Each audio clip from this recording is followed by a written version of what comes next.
দীর্ঘ 12 বছর পর দেবগুরু বৃহস্পতির নাক্ষত্রিক গোচরের পরিবর্তন ঘটছে। আগামী 20 আগস্ট 2024 মঙ্গলবার সন্ধ্যা 5:22 দেবগুরু বৃহস্পতি রোহিণী নক্ষত্র থেকে পরবর্তী যে নক্ষত্র তথা মৃগশিরা নক্ষত্রে প্রবেশ করবে। তবে 28 নভেম্বর 2024 বৃহস্পতিবার দুপুর 1:10 বক্রী হয়ে আবার রোহিণী নক্ষত্রে প্রবেশ করবে। প্রায় 100 দিন দেবগুরু বৃহস্পতির এই গোচরের পরিবর্তনে দ্বাদশ রাশিচক্রের উপরে কি প্রভাব নিয়ে আসবে সে বিষয় নিয়ে এই ভিডিও থেকে আমরা জেনে নেব। 27টি নক্ষত্রের মধ্যে পঞ্চম যে নক্ষত্র হলো মৃগশিরা নক্ষত্র। মৃগশিরা নক্ষত্রের অর্ধেক অংশ থাকে বৃষ রাশিতে এবং বাকি অর্ধেক অংশ থাকে মিথুন রাশিতে। এই নক্ষত্রের অধিপতি হলো মঙ্গল। বৃষ রাশির 23 ডিগ্রি 20 মিনিট থেকে মিথুন রাশির 6 ডিগ্রি 40 মিনিট পর্যন্ত মৃগশিরা নক্ষত্রের অবস্থান। বৈদিক জ্যোতিষশাস্ত্র অনুযায়ী মৃগশিরা নক্ষত্রের সিম্বল হলো হরিণের মাথা। আপনারা সবাই জানেন যে হরিণ অত্যন্ত সেন্সিটিভ, অ্যাংসাস এবং সাসপেসিয়াস। সর্বদা সে তার চারিদিকে খুঁজতে থাকে এবং ঘুরতে থাকে। অন্যদিকে এর মধ্যে রয়েছে অসীম শক্তি এবং সাহস। স্পিরিচুয়াল ক্ষেত্রে মৃগশিরা নক্ষত্র অত্যন্ত শুভ। মৃগশিরা নক্ষত্রের মধ্যে সোমা কথাটির সম্বন্ধ বা সম্পর্ক রয়েছে। আর এই সোমার সঙ্গে সোম রস, যা শক্তিবর্ধক এবং আয়ুবর্ধক এবং যার অধিপতি হল চন্দ্র। তাই মৃগশিরা নক্ষত্রে একদিকে মঙ্গল এবং অন্যদিকে চন্দ্রের প্রভাব রয়েছে। আর সেই নক্ষত্রে দেবগুরু বৃহস্পতির গোচরের পরিবর্তন ঘটছে এবং যে গৃহে এই গোচরের পরিবর্তন ঘটছে তার অধিপতি হল শুক্রদেব। মৃগশিরা নক্ষত্রে জাতক জাতিকার মধ্যে প্রেম ভালোবাসায় পরিপূর্ণ। এরা অত্যন্ত সৎ হয়ে থাকে। স্পিরিচুয়াল ক্ষেত্রের সঙ্গে যুক্ত থাকলে এরা অনেক দূর পর্যন্ত এগিয়ে যায়। তাই দেবগুরু বৃহস্পতিও স্পিরিচুয়াল গ্রহ।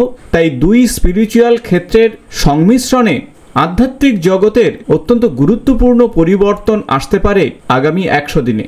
এরা সাধারণত জাজমেন্টাল হয়ে থাকে, সর্বদা মানুষের ভ্যালু বোঝার চেষ্টা করে। এরা সাধারণত ওয়েল এডুকেটেড হয়। সাধারণত এই নক্ষত্রের জাতক জাতিকাদের 33 থেকে 50 বছরের মধ্যে সফলতা নিয়ে আসে। তবে যেহেতু মঙ্গলের নক্ষত্র, তাই রাগও এদের মধ্যে কিন্তু যথেষ্ট রয়েছে এবং এনার্জিতে পরিপূর্ণ থাকে এই বয়সের মধ্যে, অর্থাৎ 33 থেকে 50 বছরের মধ্যে।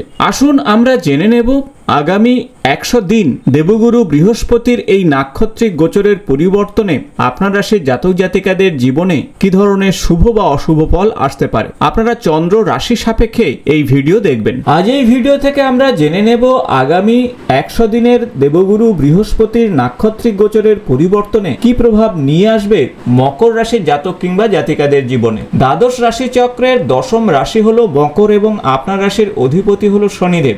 আপনার রাশির সাপেক্ষে দেবগুরু বৃহস্পতি দ্বাদশ এবং তৃতীয় ভাবের অধিপতি এবং অন্যদিকে মঙ্গল হলো আপনাদের রাশি সাপেক্ষে একাদশ এবং চতুর্থ ভাবের অধিপতি। মঙ্গলের নক্ষত্রে তথা মৃগশিরা নক্ষত্রে দেবগুরু বৃহস্পতির এই গোচরের পরিবর্তন ঘটছে এবং এই গোচরের পরিবর্তন পঞ্চম এবং ষষ্ঠ ভাবের উপরে প্রভাব নিয়ে আসবে, কারণ মৃগশিরা নক্ষত্র পঞ্চম এবং ষষ্ঠ ভাবে অবস্থান করছে বৃষ রাশি এবং মিথুন রাশিতে। দেবগুরু বৃহস্পতি যেহেতু দ্বাদশ এবং তৃতীয় ভাবের অধিপতি, তাই এই সময়ে আপনাদের কোনো গুরুত্বপূর্ণ খবর আসতে পারে, নতুন কাজের বিষয়ে সুযোগ সুবিধা আসতে পারে, নতুন বিভিন্ন ক্ষেত্র থেকে অর্থ প্রাপ্তিরও যোগ তৈরি হতে পারে। তবে আপনাদের বলবো যে এই সময় অর্থ খরচের বিষয়ে আপনাদের সতর্ক থাকতে হবে। যেহেতু শনিদেবের 7.5 প্রভাব চলছে আপনাদের, তাই এই সময় বেশ কিছু ক্ষেত্রে পরিবর্তনের যোগও তৈরি হবে। সন্তানের পড়াশোনা সংক্রান্ত বিষয়ে যথেষ্ট উন্নতি হবে, সন্তানের শরীর স্বাস্থ্যের উন্নতির যোগ তৈরি হবে, দীর্ঘদিনের যে আশা সেই আশা পূরণ হতে পারে। ভ্রমণ সংক্রান্ত বিষয়ে অবশ্যই আপনাদের সতর্ক থাকতে হবে, কারণ ভ্রমণে অতিরিক্ত খরচ এবং শরীর স্বাস্থ্যজনিত কারণে অতিরিক্ত খরচ বাড়তে পারে। তবে ক্যারিয়ার সংক্রান্ত বিষয়ে আপনারা প্রচেষ্টা চালালে আপনাদের উন্নতি হবে। কোনো কাগজপত্রে সই করার বিষয়ে আপনারা সতর্ক থাকুন, বুঝে শুনে সই করুন, তা না হলে সমস্যা তৈরি হবে। গোপন শত্রুতা এই সময় আপনাকে বিভ্রান্তির মধ্যে ফেলতে পারে। দেবগুরু বৃহস্পতির পাশাপাশি মঙ্গল হলো আপনাদের চতুর্থ চতুর্থ এবং একাদশ ভাবের অধিপতি এবং পঞ্চম ভাবে এই গোচরের পরিবর্তন ঘটাচ্ছে। তাই গৃহ সংক্রান্ত সুখ সমৃদ্ধি আসবে, গৃহে নতুন কিছু করার সুযোগ আসবে। এই সময় দীর্ঘদিনের যে কাজ পড়ে রয়েছে সেই কাজের সমাপ্তি ঘটবে বা সেই কাজ থেকে আপনি লাভবান হবেন। পঞ্চম ভাবে এবং ষষ্ঠ ভাবে মঙ্গলের নক্ষত্র তথা মৃগশিরা নক্ষত্রে এই গোচরের পরিবর্তন ঘটছে। তাই নতুন কাজের সুযোগ, কাজে পরিশ্রম বাড়লেও সেই কাজে সফলতা আসবে। শত্রুপক্ষের বিষয়ে সতর্ক থাকতে হবে, শরীর স্বাস্থ্যের বিষয়ে আরেকটু সতর্ক হলে ভালো হবে। তাই সব মিলিয়ে বলা যেতে পারে এই গোচরের পরিবর্তন আপনাদের জীবনে কিছুটা মিশ্র ফল নিয়ে আসবে। দেবগুরু বৃহস্পতির এই নাক্ষত্রিক গোচরের পরিবর্তনের অশুভ ফল থেকে মুক্তি পেতে অবশ্যই এই ছোট ছোট উপায় বা টোটকাগুলি করবেন।